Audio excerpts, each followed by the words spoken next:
You know what one of the greatest things in life is to me? Is meeting new people and having conversations with them, right? Because that person you meet can have a different perspective on life that could possibly change your perspective. And even if it doesn't change your perspective, it's just a new experience and that can possibly expand your mind. Because I genuinely believe that everybody has a story to tell. You can meet 1,000 people, and those 1,000 people could tell you different stories based off of what they went through in their lives, and that could possibly have an impact on your life as well. So I had the amazing opportunity of talking to Trisheana Hunter today of Moving Mountain Coaching. Now let me set it up for you. Imagine, imagine having to endure 8 brain surgeries before the age of 8. Did that pique your interest? All right. Stick around and listen to Trisheana's story. It's an amazing one. And don't forget to share, like, and subscribe.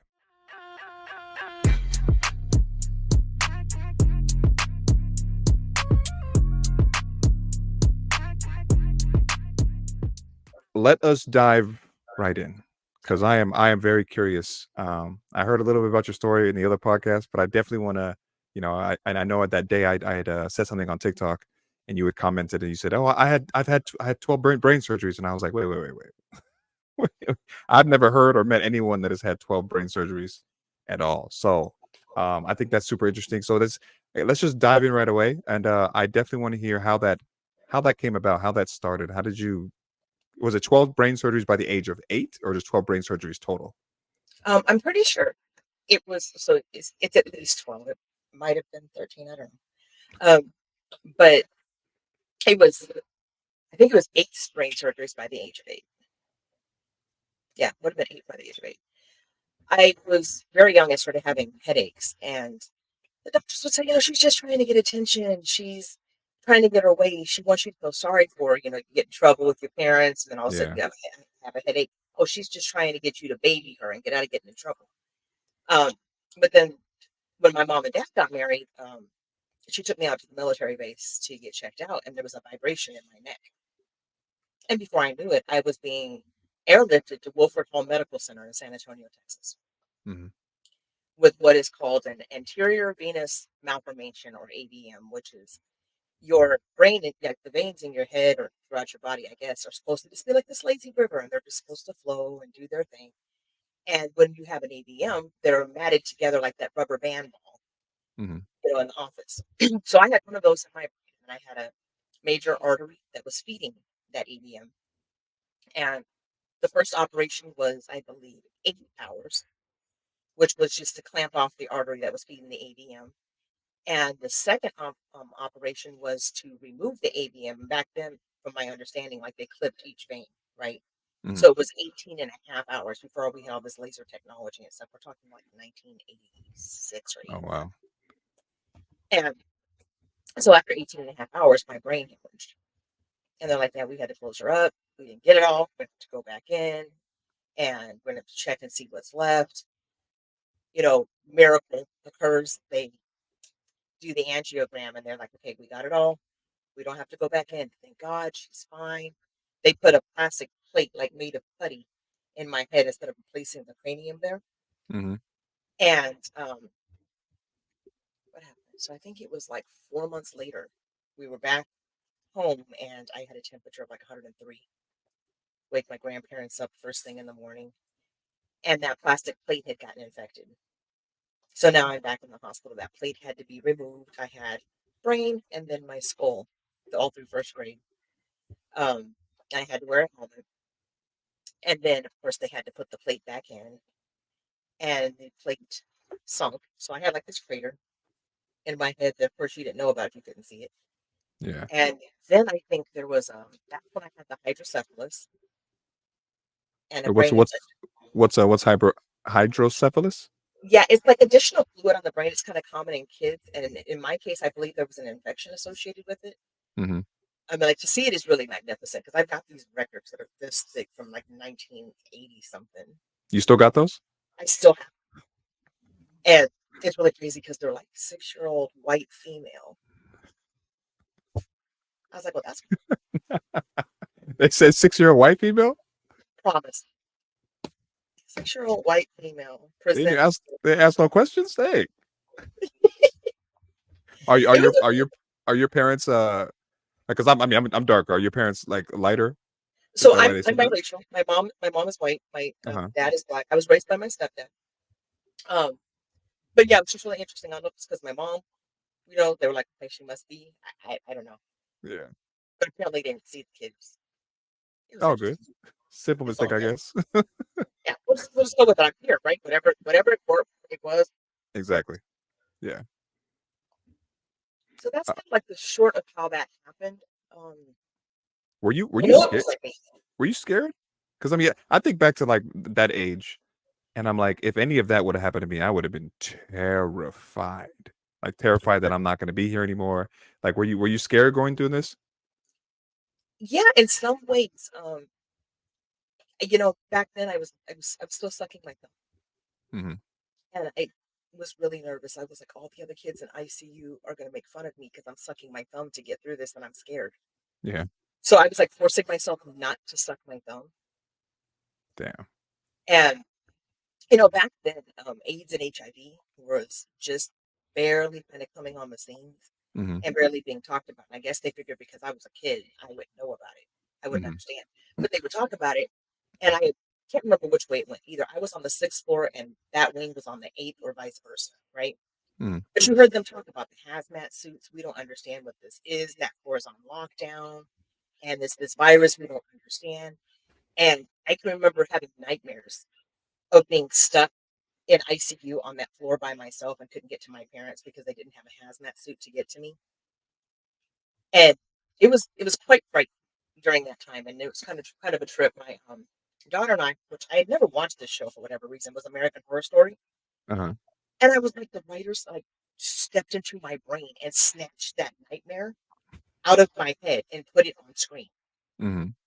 So I think that was partly the scariest part. My mom was also like freaking out, and she would be like crying because she didn't want to cut my hair. I'm like, Mom, just cut the damn hair, Mom. She worried about the That's it. hair. Just cut the hair. She worried Because about the hair. she went through a whole thing about it. Because I had hair down to here, and she Uh-huh. braided it all up. So there was lots to be afraid of, but I almost felt like I was more in shock because things had to be done. If that makes sense. Yeah, of course, of course. I think it was. I don't know which surgery it was after, but all I wanted was a bacon cheeseburger. So my grandfather, like 3 o'clock in the morning, and goes and gets me a bacon cheeseburger. I don't even know where he found it. Yeah, please believe I threw the entire thing up. Like the burger that you would find everywhere. I don't even think I kept down 15 minutes. And I spent, I think, like 2 Christmases in the hospital in Damn, ICU.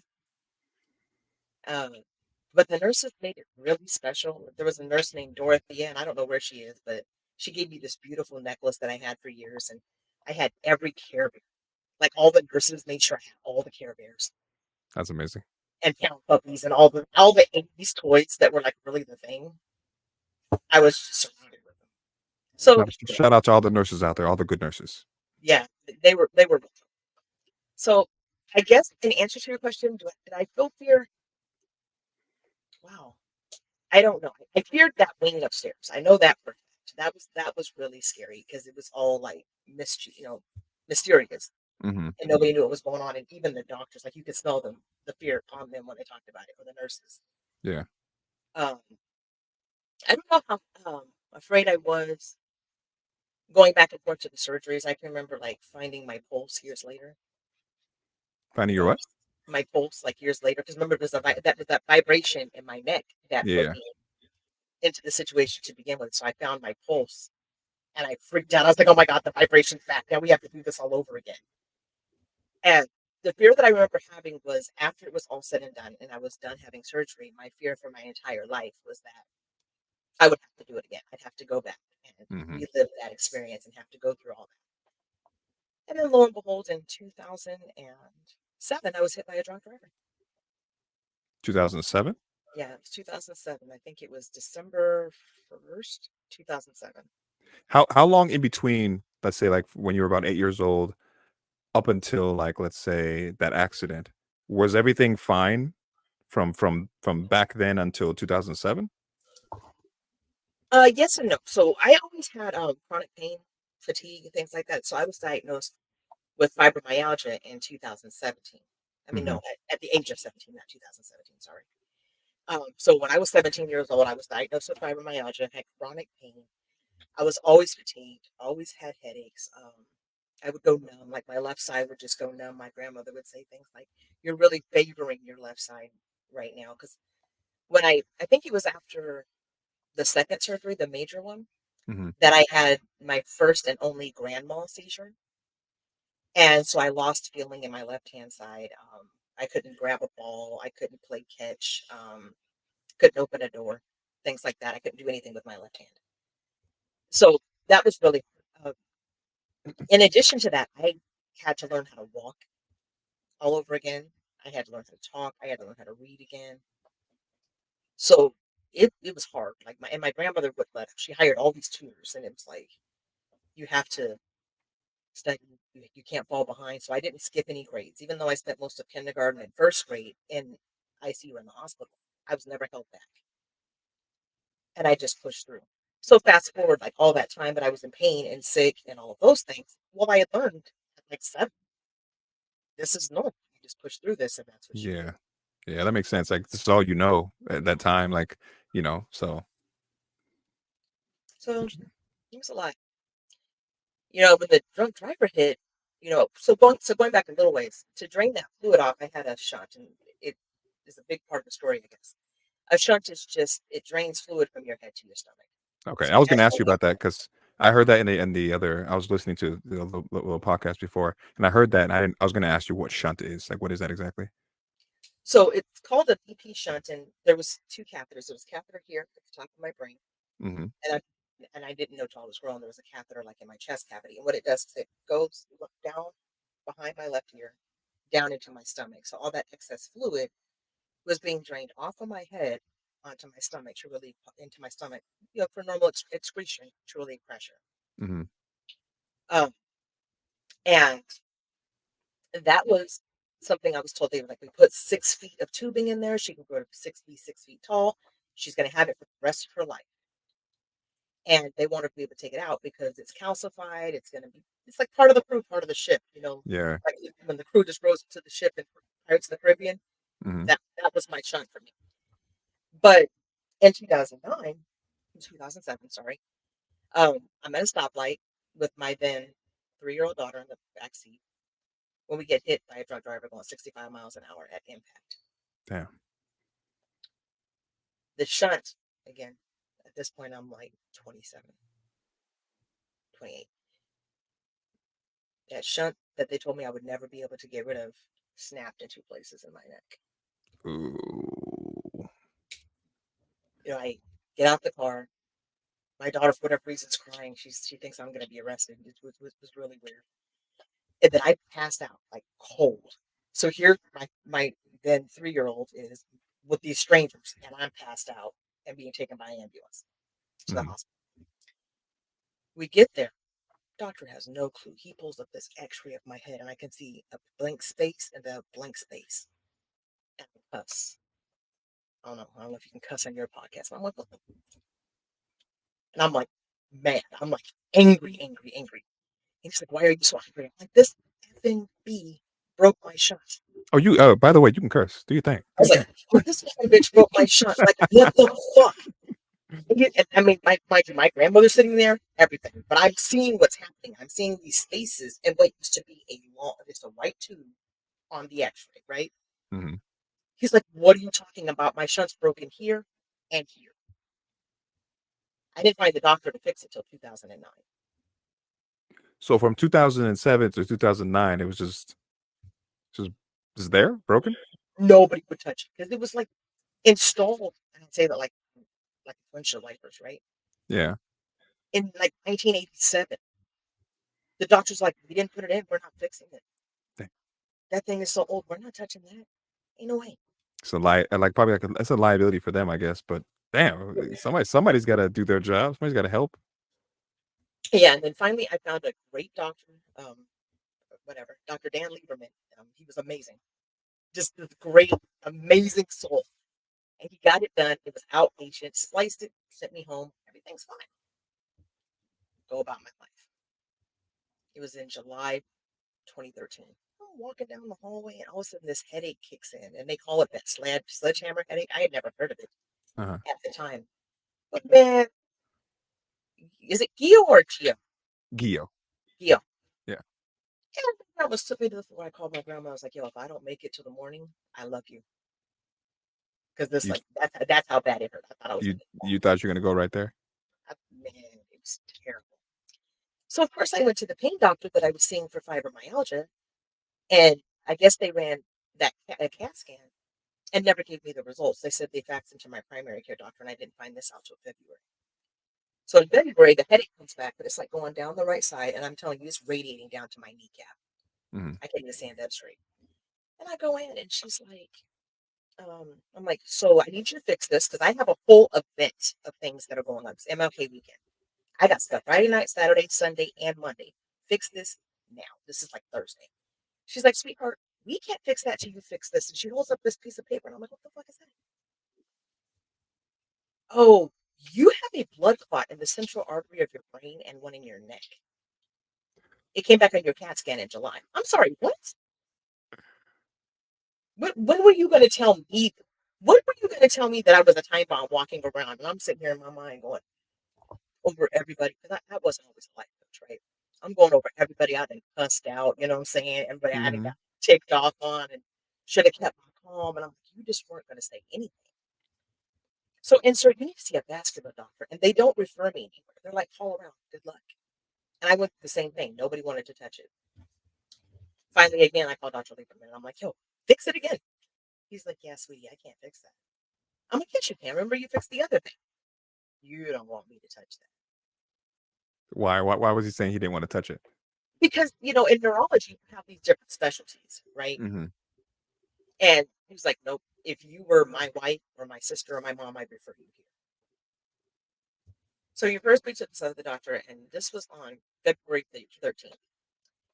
And the interesting thing about that is it kind of plays into how I became a life coach. Back then, I was in multi level marketing, and I was like, oh my gosh, I'm going to make thousands and hundreds of thousands of dollars, and I'm going to retire, and it's going to be great. The multi-level. Listen, I've been in that too. But It's I'm at a multi level marketing event. The spirit keeps saying, when you get back to work, you need to tell them that your last day is going to be March 1st. And I'm like, you're crazy. Because I got FMLA. If I don't feel good, I don't have to go to work. You know what I'm saying? I can stay home, I can rest, and I can build my business. Mhm. And when my multi-level market business, picks up, I'll quit. It's fine. My spirit, you're gonna go and you're going to tell them that your last day is March 1st. And I'm like, you're crazy. I'm not. So then fast forward, here comes MLK weekend. This thing's happened. Then finally, here go have an angiogram. This was on now February 13th, I think. Yeah, it's February 13th. I have this angiogram. And I can hear them talking, and they're talking like I don't know what I'm talking about. But again, I've been sick longer than most of the doctors I've got have been alive at this point. Yeah. And they're like, so there's an AVM and there's an AVM.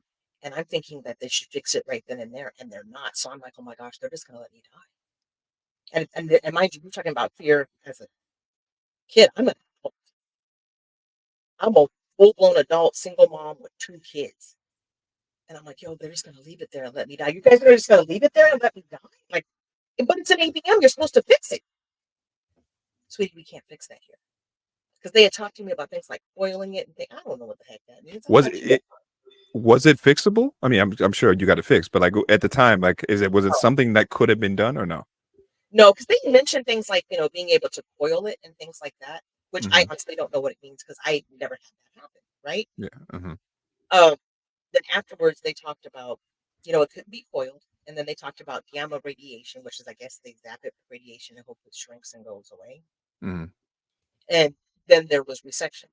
And he's like, because of your history of hemorrhage, yeah, we got to go and get it.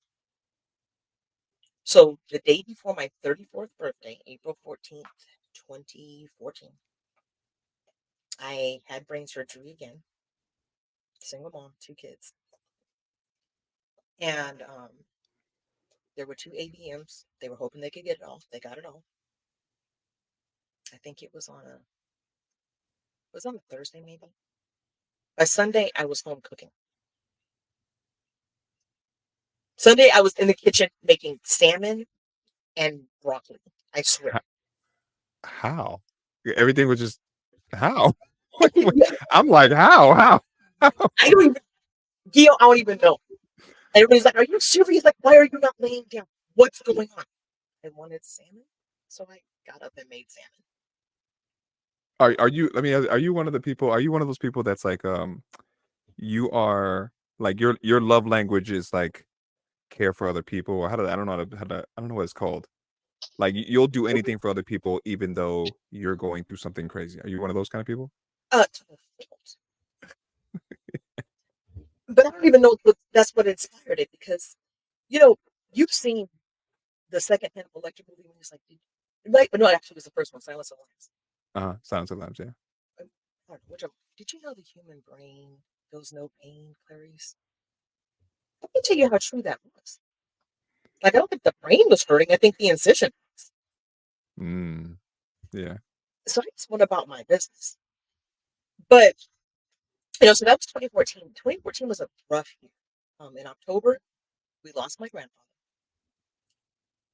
And I think his funeral was October 14th. And I got back and I went to some club out here and I was having some catfish and nuggets. I was having some catfish nuggets with my hot sauce, Hmm. And I got this pain like I have never felt before in my life. And they're like, "Oh, you've got gallstones." Okay, what's gallstones in comparison to brain surgery, right? November, I'm having my gallbladder removed. Okay, it's whatever. No big deal. Take a trip to San Diego, come back. Oh, we found a lump in your breast. Okay, yeah. If one thing leads to another was a person, I feel like that'd be you. I think that'd be you. And then some. And then so, wow. Okay, so they found a lump in your breast. Yeah. And then she's like, "Girl, that thing was huge." She said it was like a play those little pickles. I was like, "Just living rent free in my breast tissue? Really? This is well, we'll just biopsy it, just take it out. Whatever it is, biopsy once you take it out. Yeah. Like, what you mean you gonna leave it in there and check it every 6 months for God knows how long? Just take it out." Did you have any symptoms from that? Like, was anything? Because I mean, I would suspect there's something that this big inside your breast tissue. Were there any symptoms? Were there any like signs, or you just kind of found out when you went to the doctor? I just well, I mean they called it fibrous tissue. I always had that. I didn't think anything of it. Plus all the other stuff I was always dealing with. Yeah. And the fibromyalgia, I mean, I kind of skimmed over it, but it was extremely painful. I always felt like crap. I was always tired. Hmm. I worked full time. Said for the record, like through all this, right? Um, I got my bachelor's in marketing with my first daughter. Took a month off, went back, got my master's in management. Took a month off, went back, got my master's in psychology. Took a year and a half off, went and got my master's in industrial organizational psychology. Wow. I graduated in my IO degree. I finished my last assignment on January 5th. I think I walked 2 weeks before I had the angiogram. Wow. So it was just like, I mean, I was working on what was my normal. And when I had that first surgery in 2014, they sent an occupational therapist come in, and she was like, "So let me get this straight. You go to work, you come home, and you're really tired, like you can't even function, and you're always in pain, and you always feel overwhelmed, and you feel like your brain is just going 100 miles a minute." I'm like, "Yo, why do you know my life?" She said, "Because honey, you've been living with the same brain injury since you had brain surgery when you were a little girl. You just thought it was normal because it was the only thing you knew." I was like, "Oh, okay, that's fine." Circle back. They take so now we're back to 2015. They take out the pickle. Everything's fine. Hmm. And a couple months later, I remember it being warm. When did Prince die? I think did Prince die in March? I don't remember. It was somewhere around then. Hmm. But it was the week that Prince died, and I remember that because I'm a huge Prince fan, like insanely huge Prince fan. I'm looking at Prince right now in front He's on your wall. of me, right there. But it was right after he passed, and the first thing that happened is I went to an eye exam. Mm-hmm. I was walking out the eye exam, and I tripped. It was like I was being slammed to the ground by the Hulk, like Loki was in the first Avengers. Mm-hmm. It was that forceful. It took four people to get me up, and it was out of nowhere. All I was doing was walking. And so I was like, okay, bad fall. Oops, I'm clumsy. It's whatever. Wait. You just said bad fall. I'm Yeah, clumsy bad and just fall. and pushed it aside. And kept moving. I've had brain stuff my whole life. Didn't think anything of it. Left side goes numb. Must have been a bad trip. It's fine. But even a week later, I'm heading into like this Prince tribute on like a Wednesday, Mm-hmm. and I did it again. Please And I tell me you think went to the doctor this time. no, absolutely not. So I'm walking in right, and I thought when the pavement's uneven.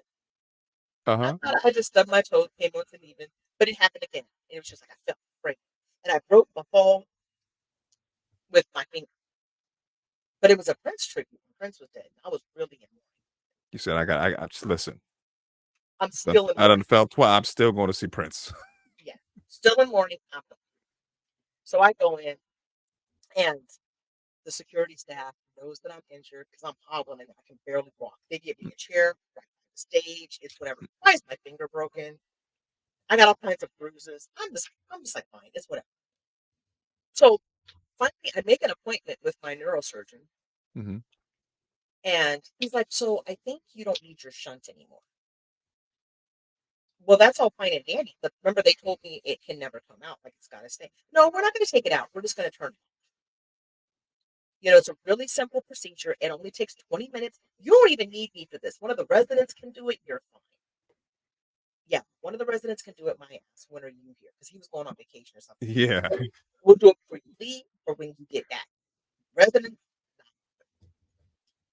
So this is the surgery ended up being February 21st of 2016. They were supposed to turn the shunt off here. Wait. Before you go, how do you turn the shunt off? How's that turned off? Do they have to TFIK. go inside? That is a whole TFIK to fucking find. Um, I have no clue. Okay, shut it off, whatever you say. But they were supposed to shut it off, and they didn't. They put a new valve. So now I have like this Decepticon robot in the back of my neck that I can feel anywhere I go. I can't turn my head. Everything is huge. It's ridiculous. So in comes this probably 34-year-old surgical resident, and he's like, "Oh my gosh, it was so epic." Now, again, number one, I'm older than you. Number one, I think my illness is older than you, right? My shunt is probably older than you at this point. Mm-hmm. And he's super excited that he got to do this major surgery on this girl that was a case study back in the 1980s for brain surgery and neurosurgery. I look at him straight face. I'm like, so you didn't turn? No. Wait, You, they said they were going to turn it off and then did something else yeah. They put a new valve. without So, telling you? that part, right? Because, of course, I'm under Oh, anesthesia. no, that's crazy. So they did turn it off. They put a new valve on it. And I'm like, so you didn't turn it off. You put a new valve on it. Did you check the tubing while you were in there? No, the tubing. I said, you put a brand new valve on a 30-plus-year-old shot. And again, one day after, I'm not even 24 hours after surgery. Isn't that like putting Lamborghini doors on a Pinto? Basically. And I'm not sure. These are exact words I'm giving to medical professionals. And he said, but it's a Pinto with a really good engine. You're fine. Right. Okay. We'll go with that. A couple hours later, I'm off pain meds. Pain meds make you constipated. Maybe it's TMI. I'm struggling to go to the restroom. Next thing I Mm. know, I feel liquid just dripping down the back of my neck. And I'm like, that's ping the nurse. The nurse comes in. I'm like, what's going on? It's okay. I'll page the doctor. Nobody comes all night long. So for a solid 12 hours, I'm leaking fluid out of the back of my neck. And what was this fluid? Hold on. She said, "Hold on, We I'm gonna get to it." we we gonna get there. So the next morning, one of the residents comes in, looks at it, gets called to an emergency, doesn't come back all day long. The following day at 8 o'clock in the morning, a different resident comes in. She's pissed off. She stitches it back up. It's cerebral spinal fluid. The next day, they sent me home. They still have not checked the tubing at this point, by the way. What hospital is this? So they sent me home, and I feel like I've got flu symptoms. I'm tired. I'm weak. I'm gray. You know what I'm saying? I don't have any color. Hmm. I think it was the fourth or fifth day I was home, maybe even the third. Because the next day, when I got out, the next day I went to my daughter's meet the teacher conference. I didn't want her to feel like anything was wrong. I think she was maybe first grade. I think it was first grade meet the teacher conference. So I took a lift. I'm on a walker at a meet the teacher conference. I look like I'm dying. And I think it was a Sunday. And I'm like, I gotta do some laundry. So I went to move the vacuum cleaner. The vacuum cleaner's in front of the washing machine. I went to move the vacuum cleaner. Vacuum cleaner's not heavy. I'm acting like I didn't even have surgery. It's whatever. I got too pissed. I gotta get done. Move the vacuum cleaner. What do I feel? Drip, drip, drip, drip, More drip. fluid. So my homeboy had come down from Tucson to visit me and check on me and the girls. And I was like, so, love you. I gotta go. And I took a lift from my house across town back to the ER. First thing they did, oh, you must want fentanyl. There's fluid leaking down the back of my neck. What do you mean? Because this, I mean, they treated me like I was there for drugs. So the neurosurgeon on call comes in and he's like, I think maybe we just didn't do the setting on that new valve, right? So we're going to change the setting. They can do it with a magnet. So that was their thought process. We can change it up or down with the magnet, and then she'll have this valve and it'll be fine. So we're going to adjust the setting. In about 3 hours, you'll be able to go home. You'll be fine. Okay. Did you check the tubing? No, you'll be fine. We're just going to adjust the setting. Oh, okay. I think it's about 45 minutes later, this perky nurse comes in with a wheelchair. Your room in ICU's ready. What do you Your mean my room in ICU's ready? I'm supposed to go home in 2 hours. room in ICU. Right. They say they said you're gonna be. They said you're gonna be leaving soon. Why would they put you in? Wait, wait. I'm kind of curious. Why would they? Why would they give you room in ICU? I'm curious. Almost on cue. In walks the neurosurgeon on call. The tubing on your shunt and your head snapped. Oh, the really good engine broke? You mean the one I told you guys to check a week ago when I was here, right? That you're being prepared for emergency surgery first thing in the morning. As they're wheeling me down, I'm trying to find a place for my kids to go. I'm texting my dad, get your ass down here. I'm being wheeled into emergency surgery. They're wiping me down with iodine. The broad had, sorry to the audience. I'm sorry. I know that's not fair, but let me tell you. She had wires going through my toes. I couldn't move. I'm stretched out the bed like, the crucifix. Uh huh. By the way, she's got me tied down. My dad walks in the next day. They're prepping me for surgery. He might have got to that night. Me and him are sitting there in freaking ICU watching Eddie Murphy's Delirious. Just cracking laughing. I mean, busting a gut. Nurse, I don't know what happened. He came in. The nurse was just being really rude and ticked off. And he's like, I heard your ass all the way down the hallway. Good, to get her out of here. This nurse followed me all the way down to the OR, arguing with me. So we go in the OR. They fix the tubing in my head. They replace it, right? They Mm. have the general surgeon in there to check the tubing in my stomach. They don't do it. The general surgeon was on standby. They didn't check it. So the first surgery on the shunt when they put the valve on was July 21st. The second one was July 31st, 10 days later. I think I was in the hospital 5 or 6 days. I do not remember a single visitor. People were like, remember I was there to see you? I was like, I don't remember nothing. I don't Damn. remember eating. I don't remember a single visitor. There was flowers when I woke up. I have no clue how they got there. So I went home. This is July. 2016. So all through 2017, I kept getting these abdominal infections. So like if you would see me, you would think I was 5, 6, 7 months pregnant, about to pop because it was hard as a rock. Hmm. Nobody could explain it. I think you have gastritis. Oh, I don't know. Try this. Do this. Whoop de whoop de whoop de whoop de whoop. Okay, fine, whatever. I made it excruciatingly painful. All right, fine. September. I'm pretty sure I got back September 20th. I think it was September 23rd.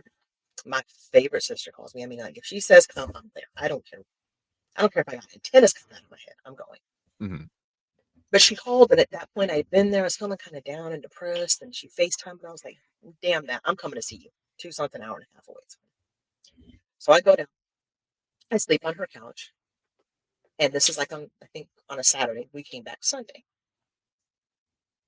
It's no longer an hour and a half drive because there was a fatality on the highway. This particular day, the drive is 6 hours because of the fatality on the highway. About 3 hours in, I get this excruciating pain, rib cage right over here, and I'm hunched over the steering wheel just trying to get home. Still a Wait, wait, single wait, wait, mom, wait, wait. still single young kids. You were driving? Yeah. Listen, you are built different. you, you are built different. After Well, I mean, continue, now, continue. at this point, we're talking about we went from July of 2016. We're now in September of 2017. Uh-huh. So I kind of give you some context. It wasn't like Okay, I okay, okay. Okay, okay. the gastro problems were all through 2017, but there was no surgeries up until this point, right? So on the way back, I'm just in a ton of pain. I mean, I'm just dying in pain. So I get home, I take some of my pain medication, I go to sleep. The next day, I get up, I collapse. I go to work. So whatever. About 9:45 at work. Feels like I broke two ribs right here. I'm coughing. I don't feel good. Things don't feel right. 4 o'clock, I'm like, look, call my boss. I was working for an attorney friend of mine at the time. And I'm like, yo, the office is a shit show. I'm sorry. I don't feel good. I'm gonna go to the ER. I'm gonna go to urgent care. So I go to urgent care. And the nurse is like, I don't understand what I'm seeing on your dress, but it's like showing up on your x-ray. Like, what is that? I said, you mean my shots? Oh, you have these shots? Yes. So what's going on? I think you have bronchitis. Okay, that's fine. She sends me home. She gives me no medication, no cough syrup, no antibiotic, nothing. I come home. Oh, I have a Z-Pack. Open the Z-Pack, take it, go about my day. Hmm. This is Monday. Sunday was the drive. This is Monday. Tuesday, kind of uneventful. Wednesday. Wednesday, I wake up and it's like my left breast swallowed a softball. Like I'm part of the itty bitty committee. Okay, it doesn't do that. Like it's large, it's hard as a rock, and it's bright, beaming red. And I'm like, oh shit, now I got cancer. Called the OBGYN, and my friend's like, I think you should call your primary. Go ahead and call my primary care is my primary care doctor is a writer doctor. He's known me like 2 decades. Hmm. I'm such a trouble patient, and he loves me, and I love him. Is this the doctor from back? I think you said Dr. Tellerman or something. Is this the same doctor or no? No, no. This is like No. my Okay. my primary care family. Like Got it. this is Got it. writer doctor. And so I go in, and I said, so yo, doc, you've seen breast before, right? Okay, good. And you got some breast, so ain't nobody gonna be awesome. Takes off my clothes. What the fuck is this? My doctor goes, that, my dear, is cellulitis. You know, like I know I make his head. I know I, because the way I'm talking to you is how I talk to him. Uh-huh. He gives me a 1 gram shot of this medication called Rocephin, and then he gives me 1,000 milligrams of Keplex twice a day for 10 days. I get out the doctor's office. I called. I don't even know which friend I called. I'm like, yo, we've heard of people going to buy a gram of weed or whatever. People buy grams of. Who in the hell you know? It's just like, yo, so I just went to the doctor and got a gram of antibiotics. Like, where do they do that? Hmm. So this is Wednesday. I take the stuff. I start my medication. Thursday, I really don't feel good. Friday, I can't walk. I'm holding on to the hallway. trying to walk down the hall. Called him. He's like, "You've only been in the antibiotics like 2 days. See how you do over the weekend, and call me on Monday." Right? That entire weekend, I had a temperature of 103 to 104. I was knocked out sleep. Thought nothing of it. I was like, "See, that's what your ass get for just pushing through everything. See, now you didn't want to slow down. Now your body gonna slow you down. Stay home, rest, liquids, fluids, all the stuff they tell you to do when you got the flu." Mm-hmm. I don't know what fall season it was, but the next day my temperature was not 103. It was like 101, and I felt much better. Okay. I'm gonna go get a six pack. I'm gonna watch the game and chill out. Wait for the rest of this to pass. I'll feel better. I go to the pharmacist. The pharmacist is like, "Yep, didn't they give you antibiotics a week ago?" And I was like, "Yeah." She's like, "Honey, you look like shit. You should go to the ER. You don't look right." Okay. How did you feel though? Did you feel okay? Because they're saying you look like shit, but you're up and doing things like how did you feel bad? Well, I mean, because things had to be done, right? Because the kids can't go to the store. I Yeah. worked. And honestly, the temperature's not 104, it's 101. So I'm thinking it's an improvement. Okay. So I tend to try to work things into my schedule around my clients, around my kids. And I'm like, I don't have time for the regular ER. I'm just going to go to urgent care. It'll be go to urgent care. It's like, look, you've already taken this medication. I could give you this medication, which is a little bit stronger, but I think you should go have that drained. You should go to the ER. I don't know about where you're at, but out here we have these standalone ERs that are not part of the big hospital, but they've got everything the hospital ER does for the most part. So I call and I'm like, "Hey, they Mhm. said I have this abscess that needs to be drained. Can I come there and you can drain it?" They're like, "Yeah, sure, come on over." So I go over. And he's like, "Sweetheart, you have a 28 centimeter abscess. If I try to drain that in here with you awake, I'll kill you. I'm admitting you into the hospital." And now, mind you, I drove to the urgent care. I drove to the ER, parked the car at my then ex's house, who lived around the corner, Mhm. and I took a lift to the ER again by myself. I don't remember the lift ride. I don't even remember them putting the IV in. You blacked out or something? I, yeah, I just kind of went back into that same space. Mhm. And I woke up, and this runner with a very thick accent, he's like, we go do CAT scan of your head." And I'm like, but it's my abdomen. Why are we dealing with my head?" New surgeon comes in. He's like, "So, your shunt snapped in your abdomen, Good lord. and it drained all of the contents of your shunt into your abdomen. And it turns out that all those abdominal infections I was getting was because my shunt was infected in my abdomen, and it was How leaking infection. how long was it snapped? How long was this going on for? Did they know? I think it snapped on the way back. I think it was leaking up to then, like it might have had cracks but had not fully snapped, if that makes Uh-huh. sense. That's my hypothesis. Um, And this is the but same shunt from 1980, exactly. Yeah. But it dumped 200 milliliters of infection into my abdomen. He said it was like the size of a Coke can. I had an open wound for 6 weeks. There was an abscess here, there was one here, and there was one right back here at the blood-brain barrier that Mhm. they said, "We're so lucky we got it in time before it reached the blood-brain barrier. You're so lucky." I was in ICU for 9 days. I was in septic shock. He said, "Had you been here 30 minutes later, you went in a septic coma." Now, my youngest didn't tell me until much later, and I think she was maybe in kindergarten at the time, possibly first grade, but she said that she kept trying to wake me up and I wasn't responding. She was like shaking me, "Mommy, wake up," and I wasn't responding. And my oldest was cleaning the kitchen and she was like, "Let mommy sleep. She's sick. When she feels better, she'll be there." Mhm. My youngest is kind of like been here before. I think she was a doctor at 4. She's like, "No, it just don't seem right." But she remembers like it was yesterday because she kept trying to wake me up and I was completely unresponsive. It didn't dawn on me until she told me that. And they were like, "Yeah, had you got there 30 minutes later, you would have been in a septic coma." I think I was already slipping into one. Um, So at that time, they removed the first abscess and they removed all the tubing that they could up to here, right? There was the catheter here they could not get out because it was so embedded in my brain tissue around Mm-hmm. with scar tissue. And there was one in my left breast that couldn't get out. After the second surgery, it's my dad and my then boss at the time.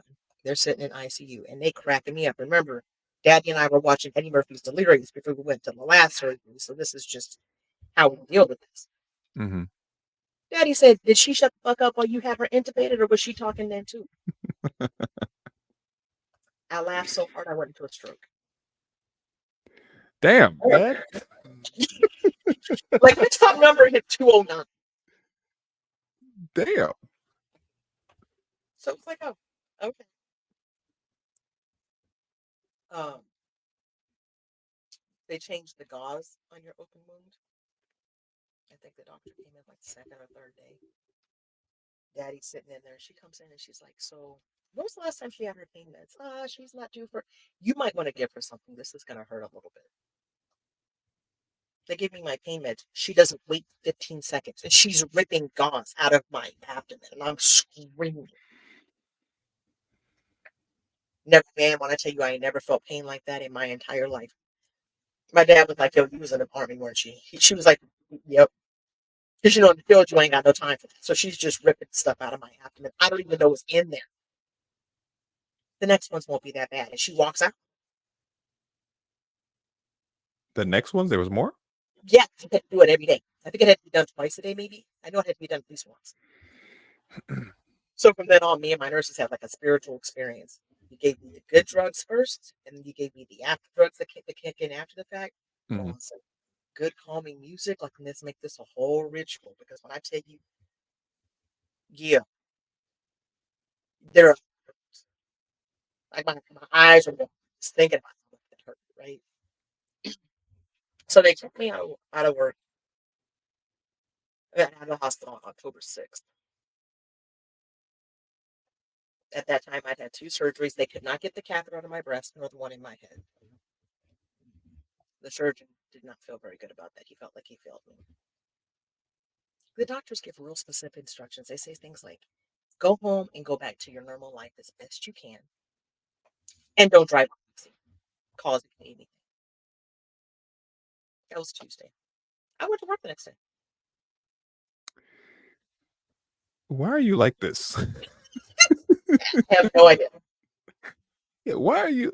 When they say you gotta chill, you gotta chill. They didn't say chill. They said go back to as much of your normal life as you can and don't drive on oxygen. That's it. What I what have was an your open. what was your job at the time? Or is it, I don't know if it's your still job. What was I your was a job? paralegal. Okay. Okay. Not I super was, strenuous, but like still like I was a paralegal at a very stressful office because we had a ton of clients. We had a couple of divorces that were going crazy. mm-hmm. I mean, and I was checking emails in the ICU.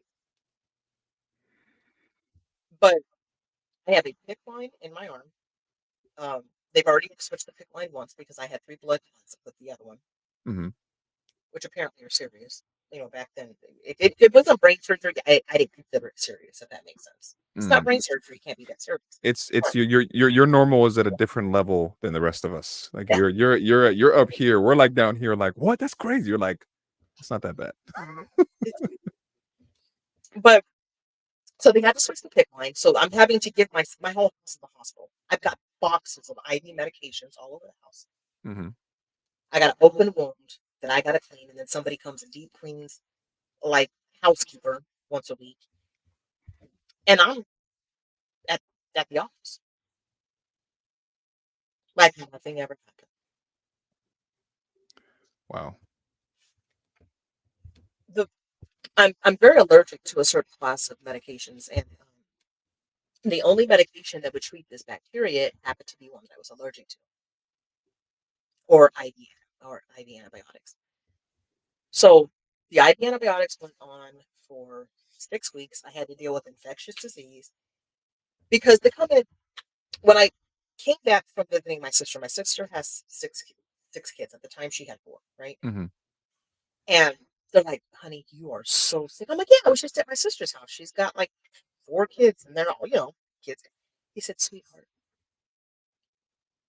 you have four types of bacteria running through your blood system. You are so sick that you could have crawled through a sewer on your hands and knees for 4 miles, and I would not have any idea how you got this sick."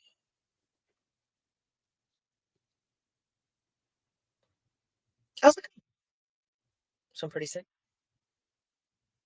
You think? I would have said, I'd be like, yeah, you think? I was like, "What?" I don't know. Like he named off all these like bacterias that I had. One is like the granddaddy, and it just doesn't give up. It's just like I don't know. So all that goes down. I get out the hospital. We go through that whole process in 2017.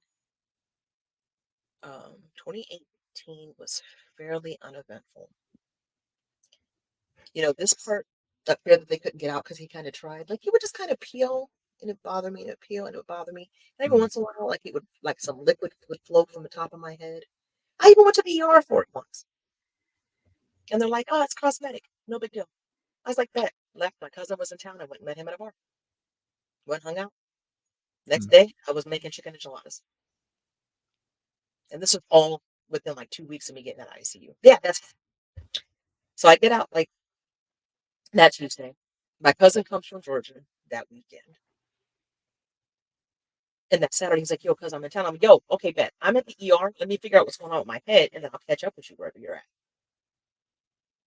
Like, what? And if you ever watch this, he's gonna be like, "Yeah, that's her." Because he was like, "What do you mean you're at the ER? You'll catch up with me later." I'd have been like, hey, stay at the ER. Figure that out first. You don't got to catch up with me later. It's fine. They're like, "It's cosmetic. Where you at?" "All right, bet. I'm gonna take a shower. I'll meet you over there." And the next day, I'm making like enchiladas and stuff. Like nothing ever happened. Okay. It's like, okay, whatever. It's fine. So that is how 2017 went. 2018 again, fairly uneventful. Which And is then, which is good. right, Which is great actually. With how the story's going. but it's really weird. So we went. So my daughter and I went and saw Alex Haley, right? And I'm sitting there, and I told you like this was kind of like act up. Now remember, they told me it was just cosmetic. I'm sitting here and I'm scratching my head. It's kind of got like, and a damn suture comes out, and I'm at Alex Haley's dance company, Hmm. and I'm random sutures are popping out of the top of my head. I'm like, oh, that's interesting. Let me watch the show. It's fine. It's whatever. Fast forward February. It was the end of February 2019.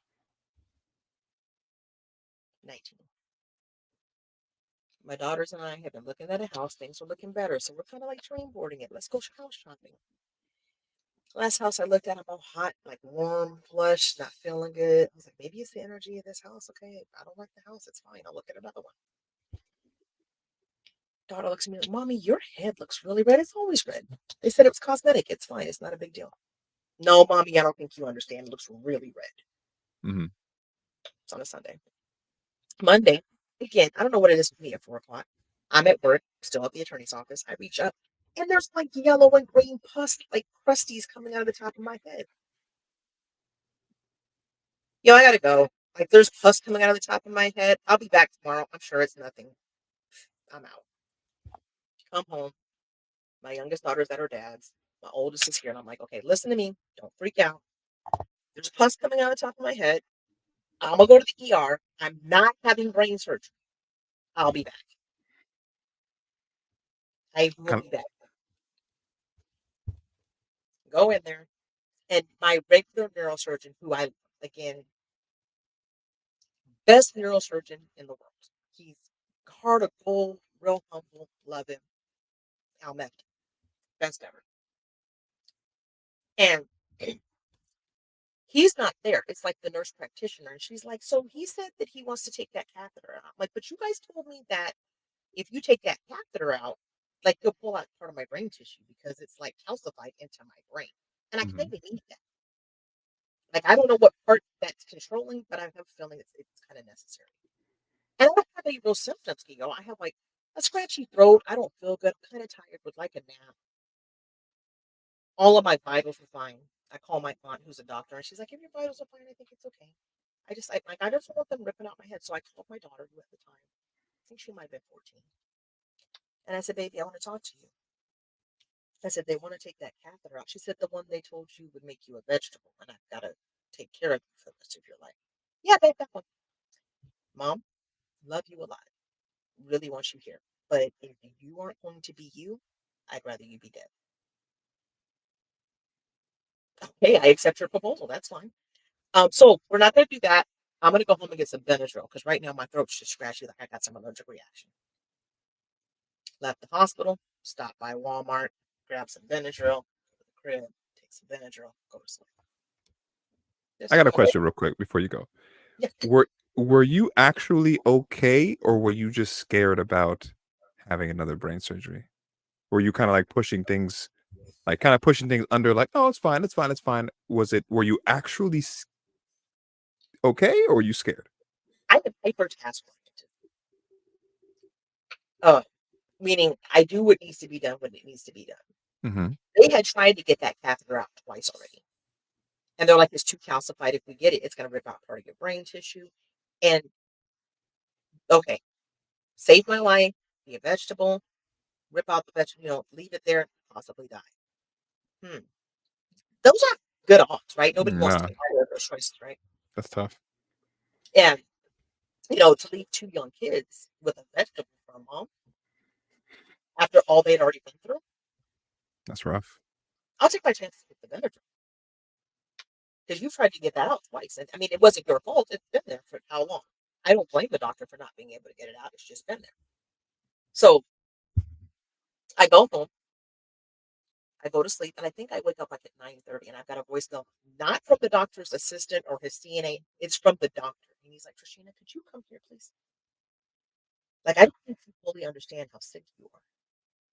Mm, And I told him, and I'm like, "Yo, I get it, but like you said, I'd be a vegetable. Like, you can't get this out. I'm not trying to be a vegetable." He said, "Sweetheart, you have a pocket of infection directly above the ventricular cavity of your brain. This type of disease, this type of infection, comes with a 60% mortality rate." that's high. He said, "Do you know 60% how up rare there. that is? Do you know how rare it is for something to have a 60% mortality rate?" I said, "Actually, no, I don't. Come here, let's talk." So I get there. He's like, "I've got the OR prepped for 2 o'clock this afternoon." I'm like, "Bet. I'm going to go home and get my DNR. I'll be right back." I get on the highway. "Get back here now. Come here now. We're going into the surgery." I look at the doctor. I'm like, "Doctor, I'm empty. It's not your fault that you couldn't get this out the first time. I need you not to blame yourself here." Mhm. His nurse's name was Emerald. And I said, "Look, you tried twice. Okay. You gave me all these great years. I've gone hiking. I've taken my kids to Disneyland. I've done many things, right? Mhm. You got to be willing to let me go. If I'm not going to be the same shit show that drives you crazy as a patient, you got to let me go. I've had a good life. I'm good. The kids are good. We're all prepared. We're fine." Look at Emerald. When it comes time, make sure he's okay and he can let me go, and don't ever let him blame himself. I'm fine. 2.5 hours later, surgery's done. I've got 26 staples in my head. They take me up to my room. The nurse from when I had septic shock is like, "I heard you're in the hospital. Can I come see you?" "Yeah, bet you can come see me. Absolutely." Mm. Because when I was in septic shock, she had a couple kids. She was living with her in-laws, and she was having a really hard time. Young CNA, Mhm. and I had like a gift card for Sephora or something in my purse that I had never used, and I was like, "You know what? I can tell that you just take care of everybody else but yourself. So here's this gift card. Go take care. Go do something nice for yourself." And there was a couple of nurses, her included, like two of them, that on their breaks, they would just come kick it in my ICU room when I had septic shock because it was peaceful. Mhm. There's patients outside, like on ODs, throwing chairs, and they're just chilling in my room on their break, like, we're just going to kick it here. So when I got upstairs, she was the first one there, and then my dad and my cousin and my kids got there, and they brought me chicken. I'm fresh out of the OR. I'm so this was so dope or insane. I don't know. Pick one. we get out of surgery, and the doctor's like, for one, I have to go to the restroom. Like, I have to go to the restroom. And the doctor's like, I can get you a bedpan. And I'm like, no, I don't think you understand. If you give me a bedpan, I'm going to baptize this bed. I have to, sweetheart, you have just had 6 doses of Dilaudid. You cannot sit up on the porta potty. Well, I can baptize the floor. Take your pick. 6 doses of Dilaudid. I'm sitting on the porta potty, going to the restroom. You're different, girl. You really are. And he's like, because of the staples in your head, we don't really want to pick you up in that sheet to put you on the bed, the Hmm. gurney's back, right? Do you think you can walk? So I'm walking across post office. Like, I did not just have brain surgery. Like, I don't have 26 staples in my head. And so we get to the room. The kids, they're leaving food all over the room. What am I doing? I'm picking up after the kids. Okay, I'm tired now. You guys can go home. I'm going to lay down. Happened to be the night I was waiting. That particular night, my taxes hit, my tax refund. Hmm. So I'm up at 3 o'clock in the morning paying bills. I'm bored. I can't sleep. Next day, I think it was the physical therapist comes in and she's like, or occupational, I don't know, one of the therapists. She's like, so I hear you like to hike. Would you like to walk the ward? I'm like, absolutely. I am bored. Can we do something? Hmm. We'll go walk the ward. And she's like, so I understand that you like to hike. Would you like to try a few stairs and see how you do? Dio, why did I climb 4 flights of stairs? Like, I walked the stairs until they went to a door and I couldn't go any further. They made you climb 4 flight of stairs, or you just decided to climb I 4 flight of just stairs? climbed 4 flights. I mean, and I don't mean like the small, like 4 full hospital flights of stairs. And they were basically like, there's no shit wrong with you. Get the fuck out. They sent me home. I got out of surgery at like 3 something the day before or 4 something. Mm. Hmm. At 5 o'clock in the afternoon the next day, they were like, "Hey, look at my doctor. So what can or can I not do? Please do not hike for a week. Give me 7 days." I'm scared to even ask. Did you hike? I hiked 10 days later. 26 days later, with 26 staples still in my head, I ran my first 5K. You need to be studied. We need to call the FDA or I don't know who else. We need to call somebody because you need to be studied. It was either, I think it was like the week after. I might not have had the staples, and I think the week before I might have had them. I don't, but it was right around that time. I just had the staples removed. I ran my first. It was the Wonder Woman 5K with that gymnast. Is it Gabrielle? And we did it That's, because my daughter that's loved weird. gymnastics back then. Hmm. So we ran it as a family. Our first 5K right after brain surgery. And I think that year I ended up hiking more than 200 miles. They did not want to put a PICC line because of the blood clots previously, but I did have to be on antibiotics. And of course, the antibiotic, they killed the bacteria, was the one that I was allergic to. So my face swelled all up. It looked like somebody had beat the mess out of me. And for the record, the doctor was so incredible. He got the catheter out of my brain. In reaction to it, the catheter in my breast just pushed through the skin. Just Hmm. pushed straight through. And it was highly painful. Both my breasts were torn up with infection. I ended up losing both my breasts. I had to have 3 extremely painful breast reconstructions. And I think that was probably the most horrifying experience. I lost my identity. Um, I couldn't do implants, so I had to go through a process called fat grafting. And Wait, how come you couldn't do implants? If well, you don't mind because me asking. if you like, so if you notice, like everything that's happened has Hmm. been because of a foreign object in my body that got infected. Mm. So I mean, I could have done implants, but I was like, absolutely not, because every single thing that we put in my body that's not of the creator Makes sense. has given us every level of power. So we got to find the plan. So I had to go through like all this fat grafting, which is basically like they liposuction out and they reconstruct breast based out of that tissue. The hospital did not give me proper pain meds. They gave me the pain meds for somebody that was there for like elective surgery that never had surgery before. Like, do you know how much stuff they dose you with after brain surgery so you don't go into shock? That little 5 milligrams or whatever Probably. they gave me is not going to work. So they sent me home not knowing what's going on twice. The second time I woke up and I had no breast and I had like all these punctures, like there was cuts, cuts, cuts, cuts, cuts, cuts, cuts. So look, I look like a stabbing victim, and my breasts were gone, and it scared the shit out of me. So I didn't shower, I didn't go anywhere, I didn't do anything for 6 weeks. I That felt like was everybody could see. to you out there. I think I heard you say that was scarier than the brain surgeries. It was worse than the brain surgeries in a sense, as far as like, The most horrific thing. damn, It's like on the way home, you got mugged and you got stabbed freaking 15 times, and somebody cut your breast off and sent you home, and you're standing in the mirror looking at what's left. And even after it fixed, even after it got better, my mate, my partner could see that it was the same and that it was better. And my daughter could see it, and my doctor could see it, and I couldn't see it for months. All I could see was that horror. I could see it like it was yesterday. yeah. I couldn't shower because I couldn't look at myself. I didn't want to go to the grocery store because everybody could see that it was all gone and that all of this had been cut out of me like I wasn't even human. Your story is such like when you wrote to me on the TikTok live that time when we were talking, and you told me about the 12 brain surgeries. Hearing the full blown story now, it's just like I just think to myself, I'm like, I think a couple things. Number one, you're built extremely different.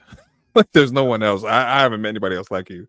Number two, it kind of just solidifies some things that I think about the human body.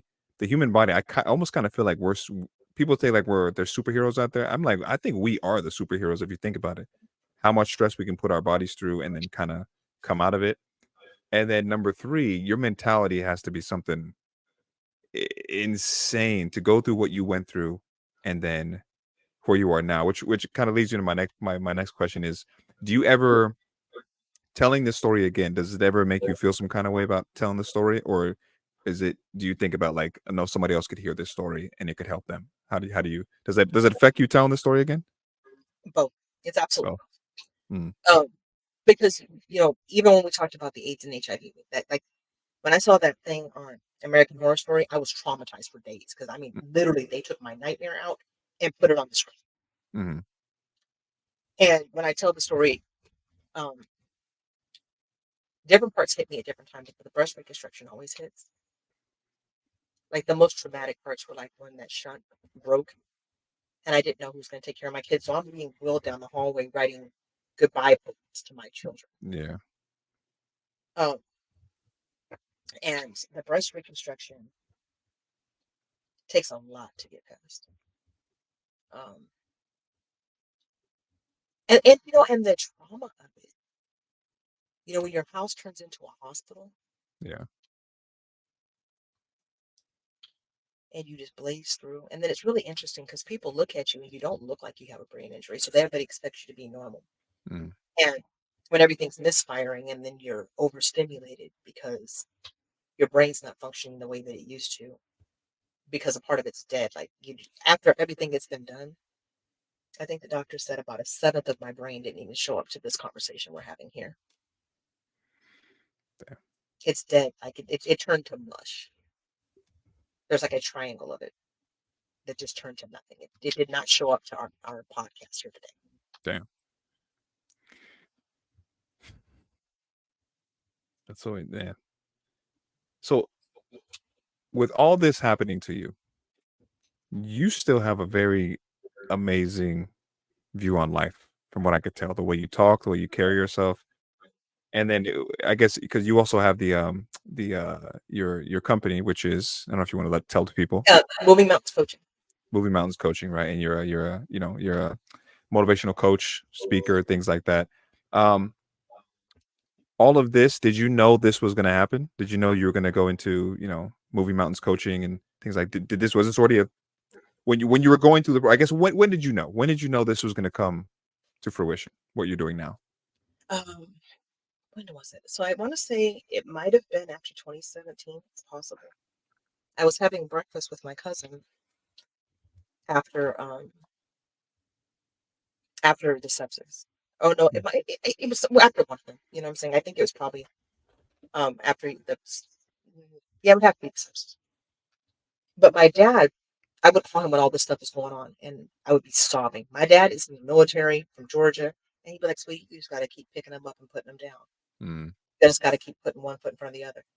My dad's real tough, but when his daughters are crying or any of us are crying, he doesn't do that very well. Yeah. And so I wrote like a poem about it called Steps, and it carried me through a lot. I got some poet friends that I would listen to on repeat. But after I got out of that surgery and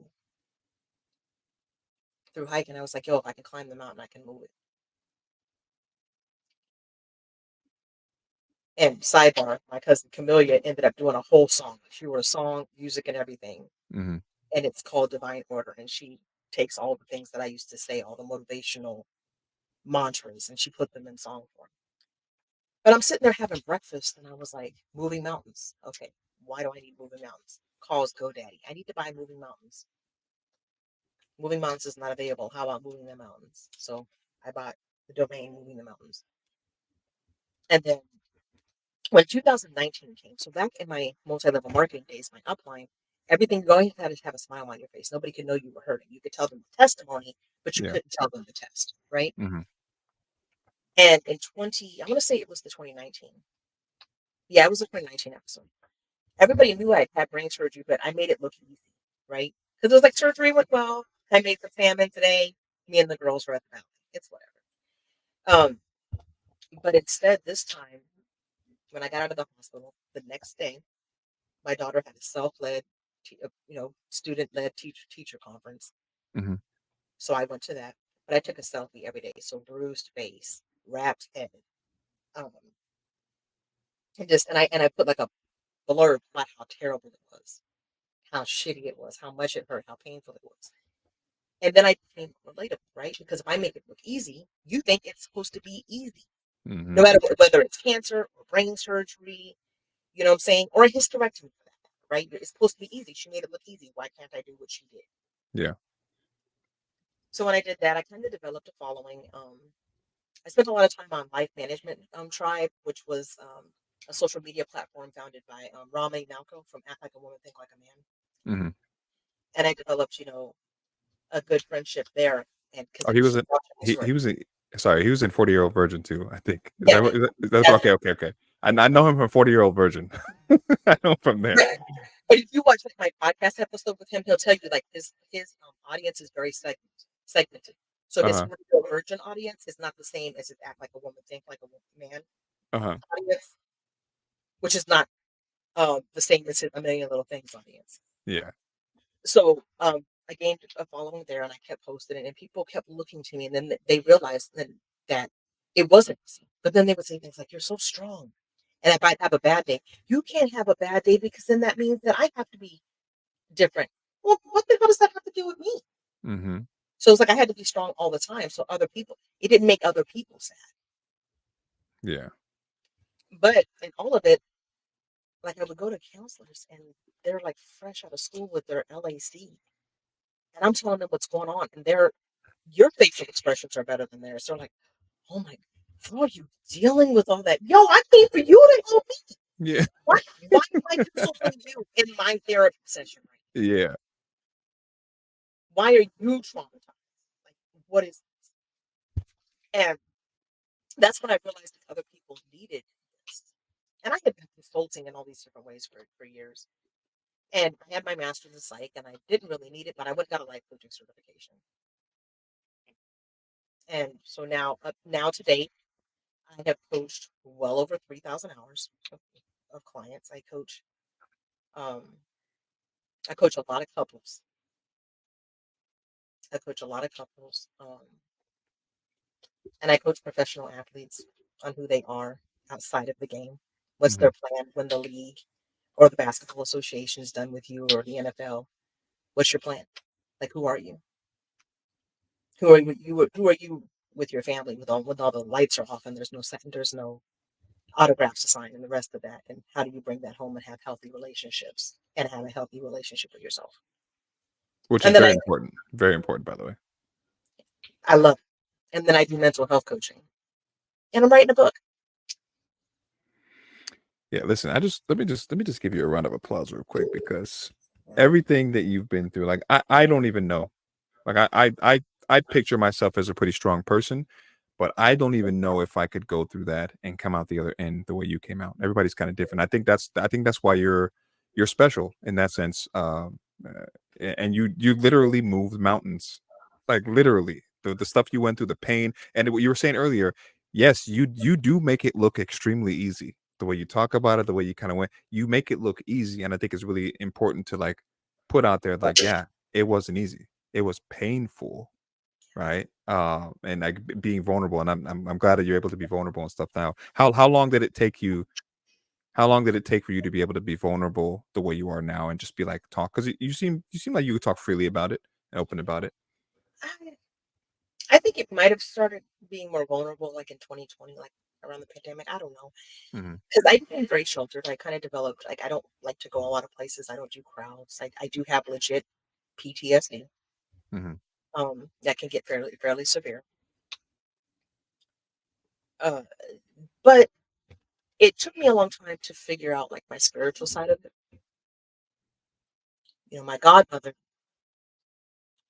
when she first started mentoring me. She was like, I don't know why you chose such a tortured path, but I know until you learn to put yourself first above anybody and anything, that you're going to keep experiencing this because you're always putting everybody ahead of you. Mm, And once I started my spiritual journey, which I really didn't dive well into till probably 2022, did things begin to change. hmm. And when I talk about things like, I did today, there are some things that still carry like a deeper scar than others. Yeah. But having not had the support that I had, I realized that people really need support they can relate to. What good does it do you to go talk to somebody that, number one, is going to sit up all high and ask you like all these questions they learned in a textbook, but they aren't going to be willing to crawl through glass with you. Exactly. Getting to the other side of whatever you're going through is like crawling through glass, right? Hmm. You got shards in your hands and your knees, and I mean crawling through glass in shorts, barefoot. Yeah. You can even go further. Crawling through glass with nothing on. You Yeah, just right. butt naked out there That's crawling through it. glass. Crawling through glass, right? Yeah. And that's what life can be like sometimes. So if you don't have anybody on the other end that's really been through stuff, right? Hmm.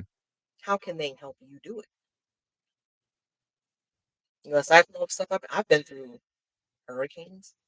I've been evacuated from volcanoes. I've experienced earthquakes. Like, pick it. We've been there. It's fine. Yeah. And so that's the reason why I do what I do. Because you need somebody that has already crawled through glass. Like, you need a guide. I'm that guide. I've crawled through glass before, so let's do it. We can do it again. It's fine.